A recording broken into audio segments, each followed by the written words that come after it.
네, 오늘 하나님께서 주시는 말씀 보도록 하겠습니다. 오늘 하나님께서 주시는 말씀은 사도행전 13장 42절에서 52절까지의 말씀입니다. 사도행전 13장 42절에서 52절까지의 말씀 보겠습니다. 제가 읽겠습니다. 그들이 회당에서 나올 때에 사람들은 다음 안식일에도 이러한 말씀을 해달라고 청하였다.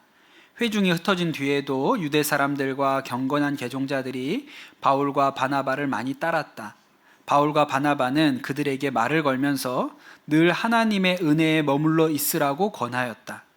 그 다음 안식일에는 온 동네 사람이 거의 다 하나님의 말씀을 들으려고 모여들었다. 유대 사람들이 그 무리를 보고 시기심으로 가득 차서 바울과 바나바가 한 말을 반박하고 비방하였다. 그러나 바울과 바나바는 담대하게 말하였다.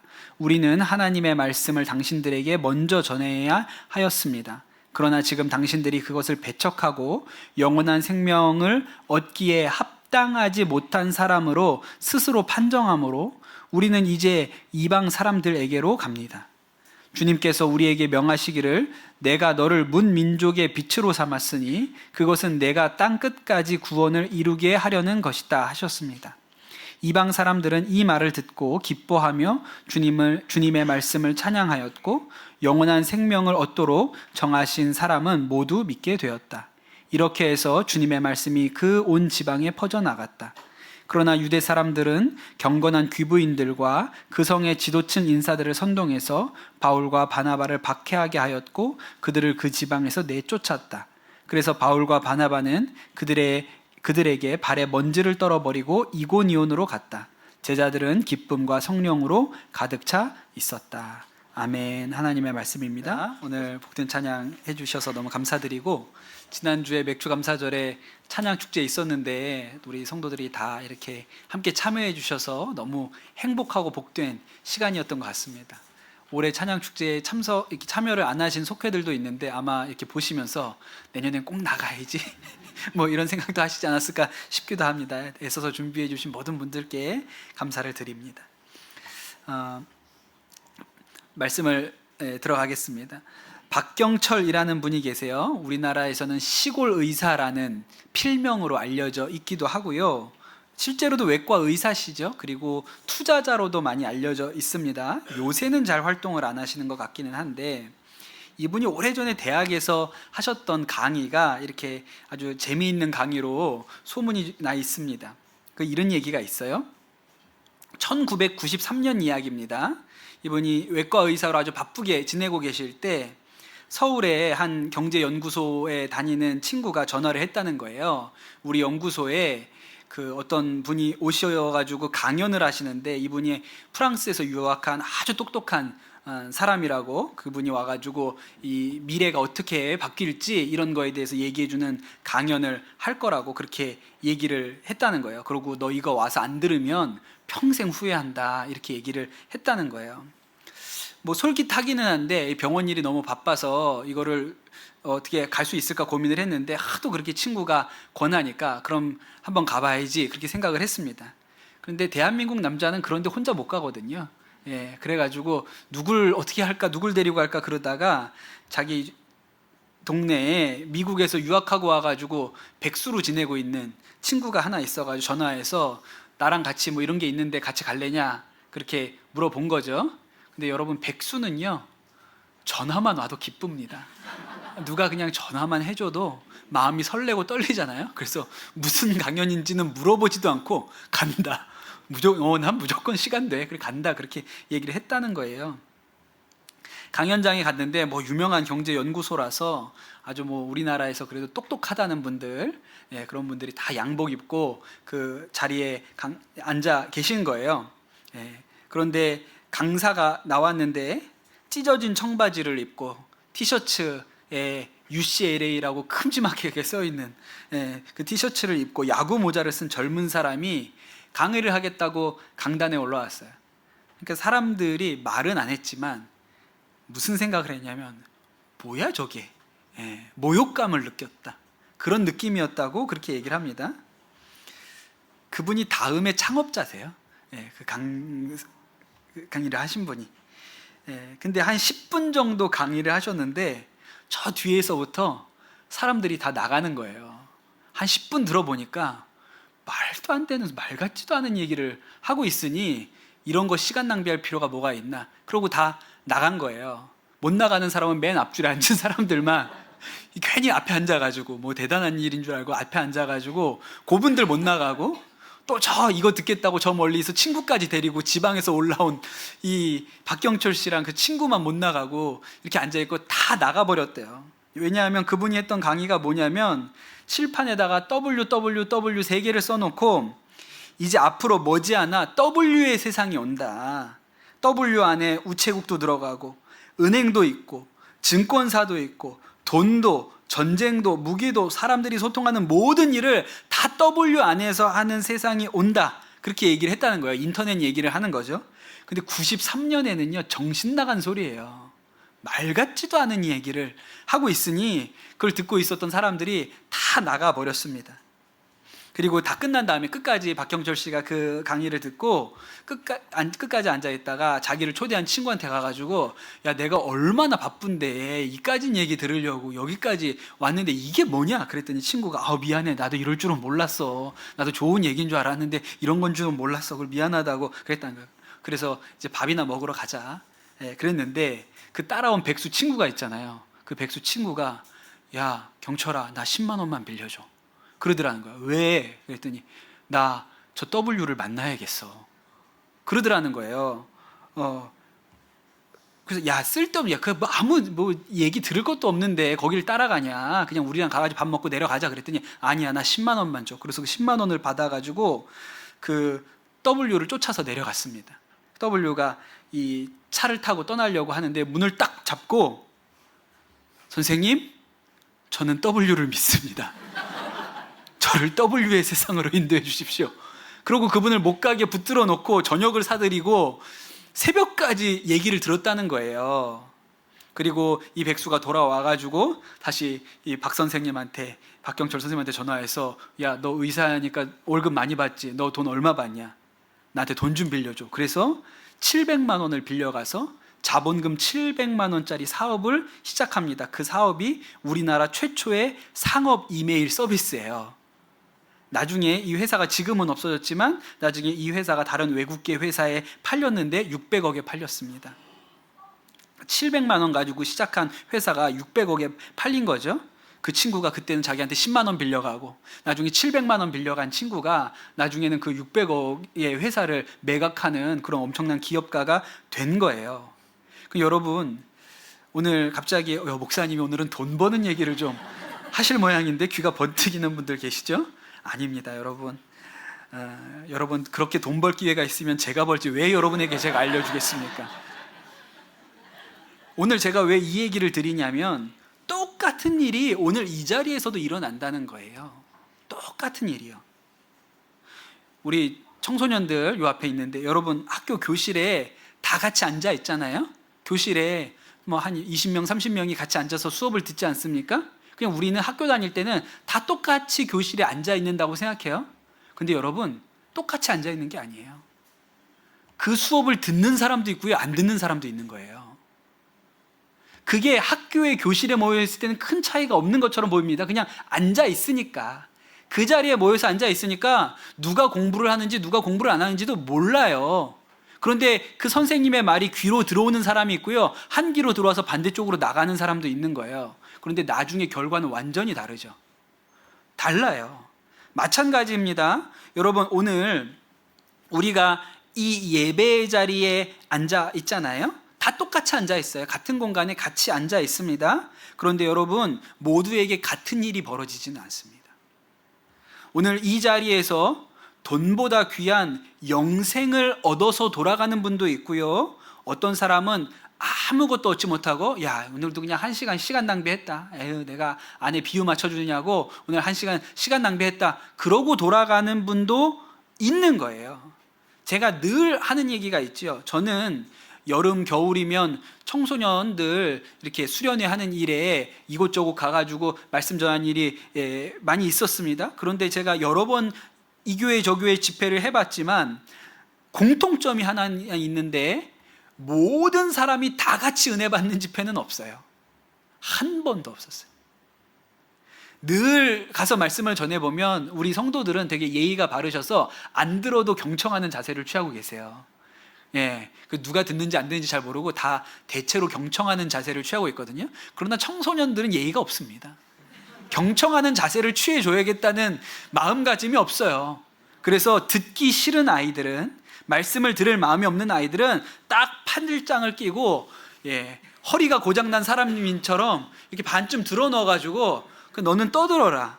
나는 내가 할 길을 가겠다. 나를 왜 여기다가 불러다가 갖다 놓은 거냐? 나는 이곳과 아무 상관이 없고 나는 내 마음대로 있다가 2박 3일을 끝내고 돌아갈 테니 당신은 떠들어라. 나는 내 길 가겠다. 이런 태도로, 아주 역력하게 그런 태도를 데모하는 것처럼 보여주면서 앉아있는 애들이 어디에나 있습니다. 그런데 여러분 생각해 보세요. 그러니 같은 자리에 앉아있는 거지 다 똑같은 일이 벌어지는 게 아니라는 거예요.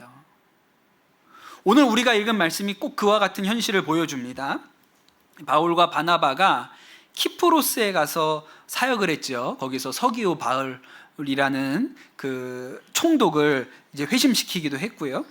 이제 이 키프로스에서 사역을 마치고 배를 타고 버가라는 곳으로 옵니다. 버가는 이제 터키 남부 해안이거든요. 바울과 바나바가 그때 이 해안 지역에서 좀 더 내륙 깊은 곳으로 들어갈 생각을 했던 것 같아요. 그런데 여러분, 당시에 내륙으로 들어간다는 것은 상당히 위험한 일이었어요. 대부분의 큰 도시는 해안을 끼고 있습니다. 가장 좋은 교통수단이 배였기 때문에 해안에 있고요. 내륙은 일단 가기도 어렵고 교통편도 마땅치 않고, 또 내륙에는 산적이 있어요. 이게 지나가는 사람들에게 해코지하는 사람들이 있기 때문에 내륙으로 여행하는 일은 대단히 두려운 일이었습니다. 그래서 그 일행 중에 마가 요한이라고 있었어요. 청년이, 젊은 사람, 그 다락방집 아들, 마가 다락방집 아들 요한이 같이 왔다가 그 키프로스에서 같이 사역하는 거 보니까 자기 그림하고 좀 다른 거예요. 너무 힘들었어요. 고생을 많이 했는데 여기에서 이제 더 내륙으로 들어간다고 하니 난 여긴 못 가. 그래가지고 이 마가가 전 돌아가겠습니다. 그래서 돌아가고 이제 바울과 바나바만 내륙으로 들어갑니다. 그렇게 해서 간 곳이 비시디아 안디옥이라는 곳이에요. 사도행전 13장 14절에 보면 그들은 버가에서 더 나아가 비시디아의 안디옥에 이르러서 안식일에 회당에 들어가 앉았다. 이렇게 나오거든요. 이제 버가에서 비시디아 안디옥으로 간 거죠. 그 사도 바울과 바나바가 처음 전도 여행을 출발한 데도 안디옥이잖아요. 여기도 안디옥이라는 도시예요. 당시에 안디옥이라는 이름을 가진 도시가 꽤 여럿 있었습니다. 왜냐하면 안디옥이 안티오쿠스라는 왕의 이름을 따서 지은 도시라서 하나가 아니었어요. 그래서 시리아의 안디옥, 거기가 이제 바울과 바나바를 파송한 교회가 있는 안디옥이고, 비시디아에 있는 안디옥, 어디에 있는 안디옥, 이렇게 여러 개가 있었어요. 이번에는 비시디아 안디옥에 갔습니다. 근데 이 말씀을 보면 뭘가 딱 눈에 들어와야 되냐면 안식일에 회당에 들어가 앉았다는 말이에요. 안식일은 누가 지킵니까? 안식일 누가 지키죠? 제7 안식일 교인들이 지킵니다.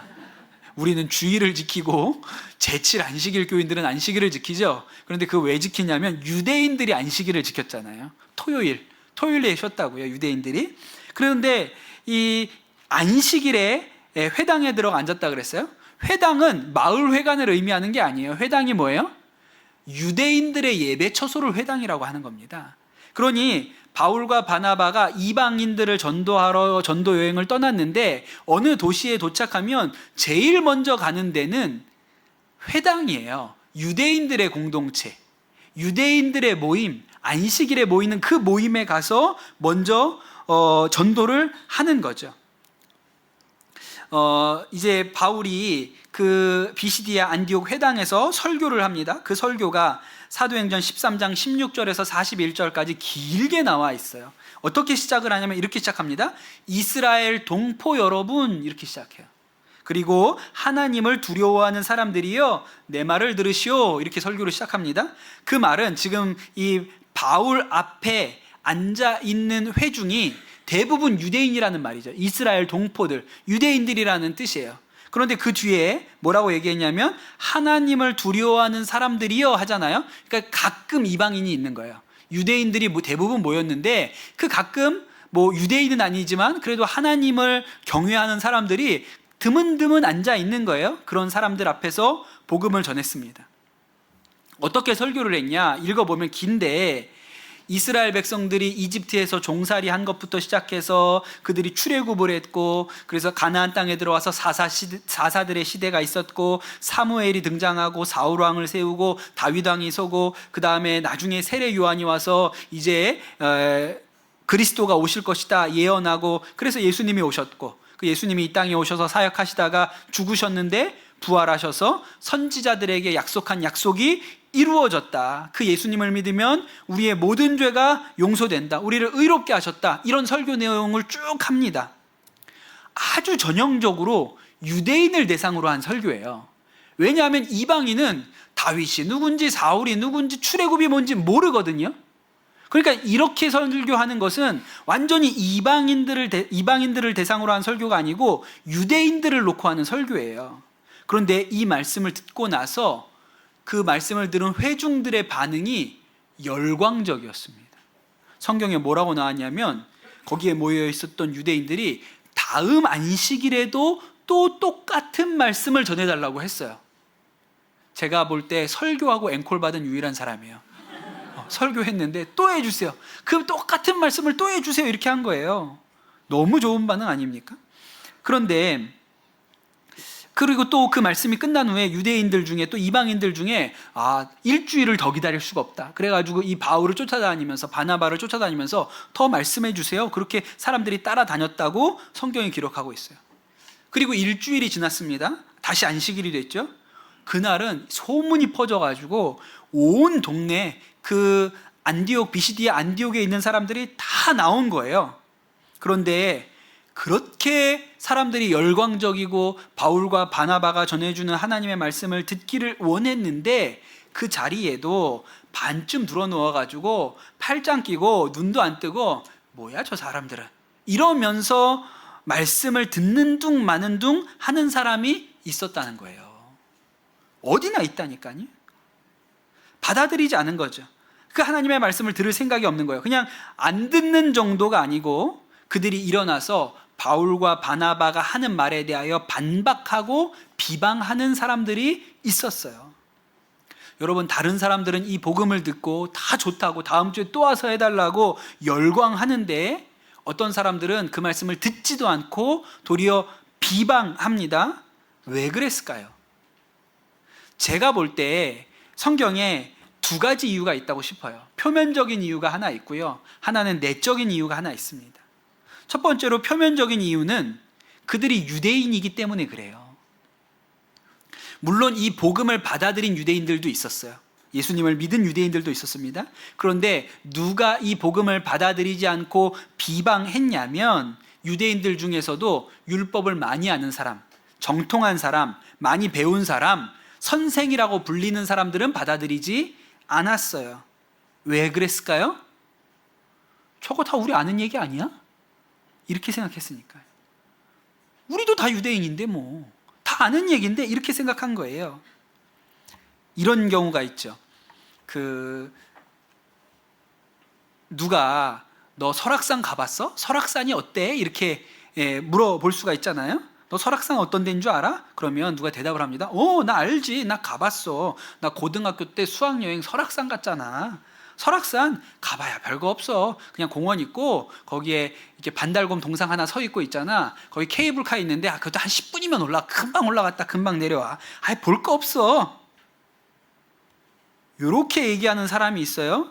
여러분, 그 사람은 설악산을 아는 사람입니까? 모르는 사람입니까? 아무것도 모르는 사람이에요. 그 사람은 설악산을 가본 게 아니고요, 설악산 소공원을 가본 거예요. 설악산 입구만 가봤다고요. 그런데 누가 물어봐요. 너 설악산 가봤어? 가봤지. 별거 없어. 이렇게 얘기하는 거예요. 저는 설악산을 여러 번 가봤습니다. 대청봉도 여러 번 올라가 봤어요. 오색약수터로도 올라가 봤고, 비선대로도 올라가 봤고, 한계령으로도 올라가 봤고, 백담사로도 올라가 봤어요. 근데 저한테 누가 설악산 가봤어요? 가봤죠. 설악산 어때요? 저희가 여기 가봤는데 아직 못 가본 데도 많아요. 공룡능성도 못 가봤고요, 오세암도 못 가보고요, 제가 가본 데가 있긴 하지만 아직도 못 본 데가 많습니다. 근데 설악산 되게 좋아요. 이렇게 얘기하겠죠. 여러분, 아는 사람은요 진짜 아는 사람은 내가 모르는 게 많다는 걸 알아요. 내가 아는 부분도 있지만 전체에 비하면 내가 아는 부분은 굉장히 작은 부분이라고 알아요. 근데 조금 아는 사람은 뭐라고 얘기해요? 자기가 본 게 다라고 생각해요. 그래서 나 가봤지, 설악산. 제가 볼 땐 아무것도 모르는 사람인데 설악산 가봤다는 거예요. 아닙니다. 안 가본 거예요. 근데 유대인들이 그렇죠. 유대인들이니까 바울이 무슨 복음을 전합니다. 뭐 출애굽이고 사울이고 다윗이고 얘기해요. 다 아는 얘기잖아. 우리가 뭐 못 들어봤어? 뭘 특별하다고 그래? 그렇게 얘기하는 거죠. 현각이라는 스님이 계세요. 미국의 아주 부유한 가정에서 태어났고요. 그 가정은 카톨릭 신앙을 가지고 있는 그런 가정이었습니다. 그리고 이분이 나중에 하버드에서 철학 공부를 했는데 한국에 와서 스님이 되셨어요. 제가 신학교 다닐 때 그분이 쓰신 책이 베스트셀러였습니다. 한국에서 베스트셀러를 만들려면 책 제목에다가 하버드라는 글씨를 쓰면 대체로 잘 팔립니다. 근데 그 책 제목이 하버드에서 화개사까지예요. 되게 뭐라 그러지, 전략적이지 않습니까? 하버드에서 화개사까지. 라임도 맞춰가지고 그렇게 썼어요. 그러니까 사람들이 궁금한 거예요. 그 베스트셀러였고요. 그래서 제가 신학교 때 저희 학교에, 우리 신학교인데 초청했어요. 현각 스님. 왜? 이 사람이 왜 기독교를 떠났는지 궁금하잖아요. 우리는 여기서, 우리는 동양에서 기독교를 믿고 우리는 이 신앙을 받아들여서 전도하고 복음 전할 사람들인데 이 사람은 기독교 세계 천주교 집안에서 그걸 버리고 불교로 갔으니 왜 그랬는지 궁금하잖아요. 저희가 강사로 모셨거든요. 저도 그 강의를 들었습니다. 저의 기억은 그분이 했던 말은 하나도 생각이 안 나고 콜라를 엄청 먹더라. 강의하는 내내 계속 콜라를 까서 드시는데 한 서너 캔 뭐 이렇게 계속 드신 것 같아요. 그래서 뭔 스님이 저렇게 은혜한 덕에 콜라를 좋아해? 아니 차도 아니고 이렇게 콜라를 홀짝홀짝 마시면서 강의를 하나? 그런 생각을 했던 기억만 남아 있어요. 그런데 제가 뭐가 궁금하냐면 그분이 정말 예수님을 알았을까? 그런 질문이 있는 거예요. 그분이 카톨릭 신앙을 가진 집에서 태어나서 자랐습니다. 한 번이라도 성경을 처음부터 끝까지 제대로 읽어본 일이 있을까? 예수님을 인격적으로 만난 경험이 있었을까? 정말 자신이 십자가 앞에 죄인이라는 것을 받아들인 일이 있었을까? 만약에 없었다면 자신이 카톨릭 집안에서 그 기독교 문화 가운데 자랐지만 사실은 한 발자국도 들어가지 않았거든요. 기독교의 문으로, 기독교가 가지고 있는 진리 안으로 한 걸음도 들어간 적이 없는 거예요. 죄인인 줄을 깨닫지도 못했으니까. 그런데 뭐라고 생각했어요? 기독교에는 답이 없어. 나는 불교로 가야겠어. 저는 이분이 진짜 기독교로 들어왔는지 뭘 깨달았는지 모르겠어요. 그런데 기독교 집안, 카톨릭 가정에서 자랐기 때문에 기독교는 내가 잘 아는 거야. 내가 잘 알아. 사울도 알고 다윗도 알고 예수도 알겠죠. 그러나 자신이 죄인이라는 것은 한 번도 고민해 본 적이 없는 채로 기독교에는 답이 없어. 그러고 불교로 가버렸어요. 그리고 최근 몇 년 전에는 한국 불교에는 답이 없다 그러고 또 가버렸어요. 그런데 여러분, 이 중에도 그럴 수 있다는 거예요. 나는 어려서부터 교회 다녔어. 우리 부모님 다 예수 믿어. 주일마다 교회 가서 나 설교 들었어. 거기 내가 모르는 얘기가 어딨어. 안 들어본 얘기가 없어. 그런데 다 거기서 거기야. 나에게는 의미가 없어. 그러니까 칼짱 끼고 앉아 있는 거예요. 그런 사람들이 가지고 있는 착각이 뭡니까? 다 안다고 생각해요. 아직 한 걸음도 들어오지 않았으면서 다 나는 알고 있다고 생각합니다. 제가 아까 말씀드렸잖아요. 원래 조금 아는 사람이 많이 안다고 생각해요. 많이 아는 사람은 아직 모르는 데가 많다고 생각해요. 그런데 복음을 듣고 저거 다 아는 거 아니야? 예수님 날 위해서 죽으셨다고 뭐 알지? 그냥 그러고 넘어가는 거죠. 그런데 여러분, 똑같은 이 얘기를 들은 이방인들의 반응은 완전히 다른 거예요. 우리는 사울 왕도 모르고 다윗도 모르는데 하나님이 세상을 사랑하셔서 자기의 아들을 세상 가운데 보내 십자가에 매달아 죽이셨다. 그리고 우리는 그 십자가의 핏값으로 구원을 얻게 하셨다. 내가 죽어야 되는데 하나님이 하나님의 아들 예수님을 십자가에 못 박고 나의 모든 죄를 용서해 주셨다는 얘기를 그 사람들이 듣는데 너무 충격적인 거예요. 이런 얘기는 처음 들어봤어요. 어떻게 이런 말이 있을 수 있지? 그런 거죠. 일본의 성자라고 불리는 가가와 도요히코라는 분이 계세요. 이분이 기생 아들로 태어났습니다. 그래서 늘 구박받으면서 자랐어요. 늘 자신이 기생의 아들, 첩의 아들이라는 것이 부끄러웠습니다. 그런데 전도대가 그 마을을 지나가는데 그 전도대가 지나가면서 소리치는 거예요. 하나님이 당신을 사랑하십니다 하면서 소리치면서 지나가는데 그 얘기를 들었어요. 그리고 처음 들어보는 얘기예요. 누가 나를 사랑한다는 얘기가. 그래가지고 뛰어나가가지고 그 전도대원 한 사람을 붙들고 물어봅니다. 하나님께서 첩의 자식도 사랑하십니까?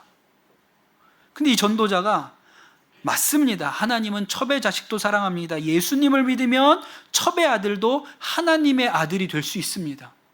그날 그의 인생이 달라졌어요. 너무 충격적이었어요. 처음 듣는 얘기, 태어나서 나를 사랑한다는 얘기를, 그것도 천지 만물을 지으신 하나님이 나를 사랑한다는 얘기를 처음 들어본 거예요. 그래서 그가 그 자리에서 믿었죠. 그리고 나중에 성자가 됩니다. 여러분, 유대인들이 다 안다고 생각했어요. 그 우리가 다 아는 얘기라고. 그런데 실제로는 몰랐죠. 그래서 받아들이지 않은 거예요. 여러분, 두 번째 이유가 있습니다. 이 유대 사람들이 복음을 받아들이지 않은 두 번째 이유가 있는데 이것은 내적인 이유죠. 성경이 이렇게 기록하고 있습니다. 사도행전 13장 45절에 유대 사람들이 그 무리를 보고 시기심으로 가득 차서 바울과 바나바가 한 말을 반박하고 비방하였다 그랬어요. 이 사람들이 지금까지는 자신들이 선생이었어요. 이 유대인 공동체가 율법에 대해서 모르는 게 있고 궁금한 게 있잖아요. 그럼 이 사람들한테 와서 물어본 거예요. 이 사람들이 그 회당에서 안식일에 설교하던 자들이라고요. 성경 읽던 자들이에요. 그런데 바울과 바나바가 와서 설교를 하고 나니까 사람들이 홀딱 다 넘어갔어. 다음 주에 와서 또 설교하라 그래. 그러니까 이들 마음 가운데 어떤 생각이 듭니까? 성경을 보니까 시기심에 가득 찼다 그랬어요. 근데 여러분, 이 시기심의 본질이 뭐예요? 내가 가졌던 명성, 내가 가지고 있던 영향력, 나를 사람들이 존경했던 그 모든 것들이 이 사람들한테 빼앗길 것 같은 거예요. 그러면 시기심이 들죠. 그게 시기심이에요. 그래서 반대를 했습니다. 그러니 이 완고한 유대인들의 마음에 어떤 생각이 있었냐면 예수님의 복음이 지금 자기들이 가지고 있는 귀중한 것을 빼앗아갈 것이라고 생각했어요. 뺏길 것 같은 거예요. 헤롯 왕이 동방 박사가 찾아와서 유대인의 왕으로 나실 리가 여기 있습니까? 이렇게 물어보잖아요.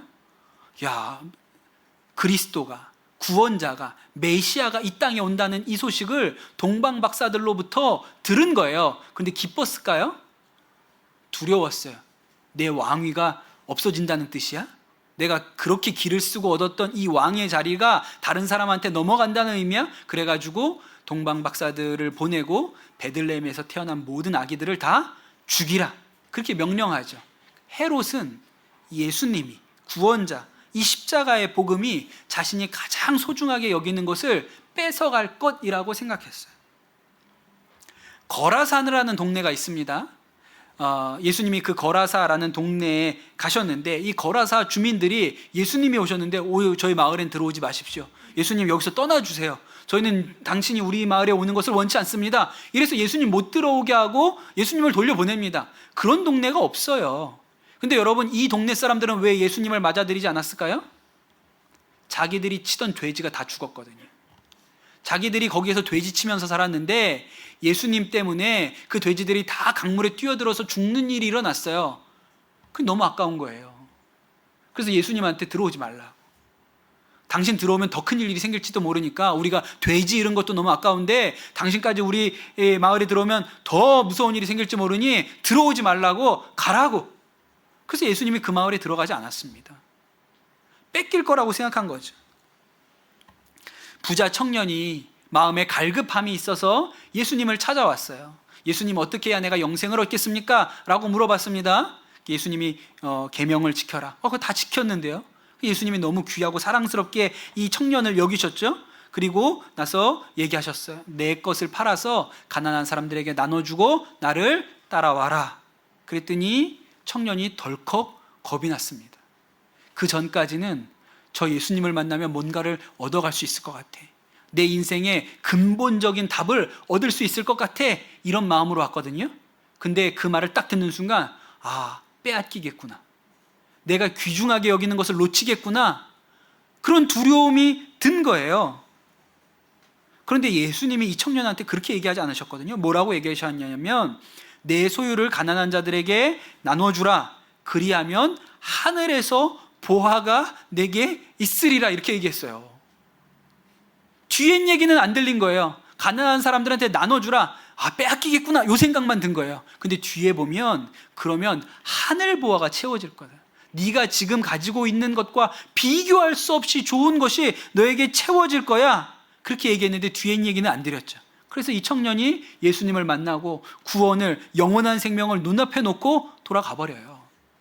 빼앗길까 봐. 그러나 여러분, 예수님은 빼앗는 분이 아니세요. 빼앗는 분이 아니세요. 더 좋은 걸 주시는 분이세요. 복음을 거부한 이들이 왜 거부합니까? 오해하고 있죠. 복음이, 십자가가 예수님이 자신이 좋아하는 것을 빼앗아 갈 것이라고 생각하세요. 사랑하는 성도 여러분, 예수님은 여러분이 귀하게 여기는 것을 빼앗으려고 이 자리에 모이라고 하신 게 아니고 오늘 이 자리에서 많이 받아서 돌아가라고 부르신 거예요. 가끔 교회에서 우리가 떡 이런 걸 나눠드리는 일이 있지 않습니까? 뭐 장례나 결혼식이 있고 나서 이렇게 떡 같은 걸 나눠드리는 일이 있잖아요. 왜 안 받아가시는 거예요? 어떤 분들은 2개씩도 받아가거든요. 근데 어떤 분들은 받아가라고 내밀어도 이러고 막 쭈뼛쭈뼛 하시고 그냥 살짝 그 엘리베이터 기다리지 않고 그냥 급해가지고 계단으로 막 내려가는 분들이 계세요. 받아가세요. 교회는 좋은 것을 준비해 놓았습니다. 그런데 붙들릴까 봐 겁이 나는 거예요. 붙들릴까 봐. 괜히 저거 가져갔다가 붙들려서 등록해야 될까 봐. 아니요. 빼앗기는 게 아니라 얻는 것이죠. 예. 오늘 말씀에 바울이 복음을 받아들이지 않는 사람들한테 이렇게 얘기합니다. 46절에 우리는 하나님의 말씀을 당신들에게 먼저 전하였습니다. 그러나 지금 당신들이 그것을 배척하고 영원한 생명을 얻기에 합당하지 못한 사람으로 스스로를 판정함으로 우리는 이제 이방 사람들에게로 갑니다. 이 사람들이 나는 받지 못할 사람이라고 스스로 증명했다는 거예요. 나는 못 받는 사람이라고 바울이 정해준 게 아니고 스스로가 못 받는 사람이라고 증명했다는 거예요. 왜요? 좋은 게 준비되어 있는데. 그래서 이 사람들은 영원한 생명을 놓친 사람들이 됩니다. 그런데 얻은 사람들이 있죠. 48절에 보면 이방 사람들은 이 말을 듣고 기뻐하며 주님의 말씀을 찬양하였고 영원한 생명을 얻도록 정하신 사람은 모두 믿게 되었다. 할렐루야 아닙니까? 그러니까 여러분, 이 자리에도 얻어가는 사람이 있고 놓치는 사람이 있어요. 너무너무 안타까운 사실이죠. 다 같이 예배드리러 예배당에 앉아 있는데도 어떤 사람은 얻어가고요, 어떤 사람은 놓쳐요. 바라기는 여러분 중에 놓치는 사람이 없게 되시기를 축복합니다. 하나님은 늘 우리에게 좋은 것을 준비해 놓으셨어요. 뺏어 가려고 부르신 게 아니고 더 좋은 것을 주시려고 부르셨어요. 받아가시면 돼요. 교회에서 떡 나눠주면 받아가시면 돼요. 네, 그거 안 받아갈 이유가 어디 있어요? 그냥 받아가시면 돼요. 2개 달라고 그래도 돼요. 괜찮아요. 교회니까. 아무도 뭐라고 하지 않습니다. 여러분, 하나님은 좋은 것을 예배해 두셨어요. 놓치지 말고 받아가시기를 축복합니다. 한 사람도 놓치지 말고 다 받아가셔서 오늘 말씀처럼 영원한 생명을 얻도록 정하신 사람들이 되시기를 축복합니다. 주신 말씀 붙들고 기도하겠습니다. 주님, 우리가 이 예배당에 예배 드리러 나왔습니다. 하나님, 우리가 좋은 것을 받아 돌아갈 수 있는 은혜가 있게 하여 주옵소서. 우리가 마음으로 이것을 거부하고 배척하지 아니하고 우리 스스로 나는 받을 수 없는 사람입니다 라고 증명하지 아니하고 하나님이 예비하신 좋은 선물들을, 은혜를, 영원한 생명을 받아 돌아가는 그런 성도들 되게 하여 주시옵소서. 이 시간 합심해서 기도하도록 하겠습니다. 기도합시다. 오 하나님 아버지, 감사합니다. 우리를 은혜로 불러주셔서 하나님을 예배하는 자로 하나님 이 자리에 앉게 하시니 감사를 드립니다. 주여 하나님, 오늘 이 자리에 하나님 놓치고 돌아가는 자가 없게 하여 주옵소서. 다 얻고 돌아가는 자가 되게 하여 주시옵소서. 하나님께서는 우리에게 선물 주시는 분이시요, 은혜 주시는 분이시요, 하나님 우리가 그것을 하나님 마음 가운데 풍성히 받아 돌아가는 은혜가 모든 성도들에게 있게 하여 주시옵소서. 우리가 다 안다고 자만하지 아니하고, 뺏길 것처럼 두려워하지 아니하고, 하나님이 우리에게 선을 베푸시고 은혜를 주시는 것을 마음으로 깨달아 알아 은혜를 누리고 받아 풍성히 돌아가는 그런 은혜가 모든 성도들에게 임하게 하여 주옵소서. 감사합니다. 모든 말씀 우리 주 예수 그리스도의 이름으로 기도드립니다. 아멘.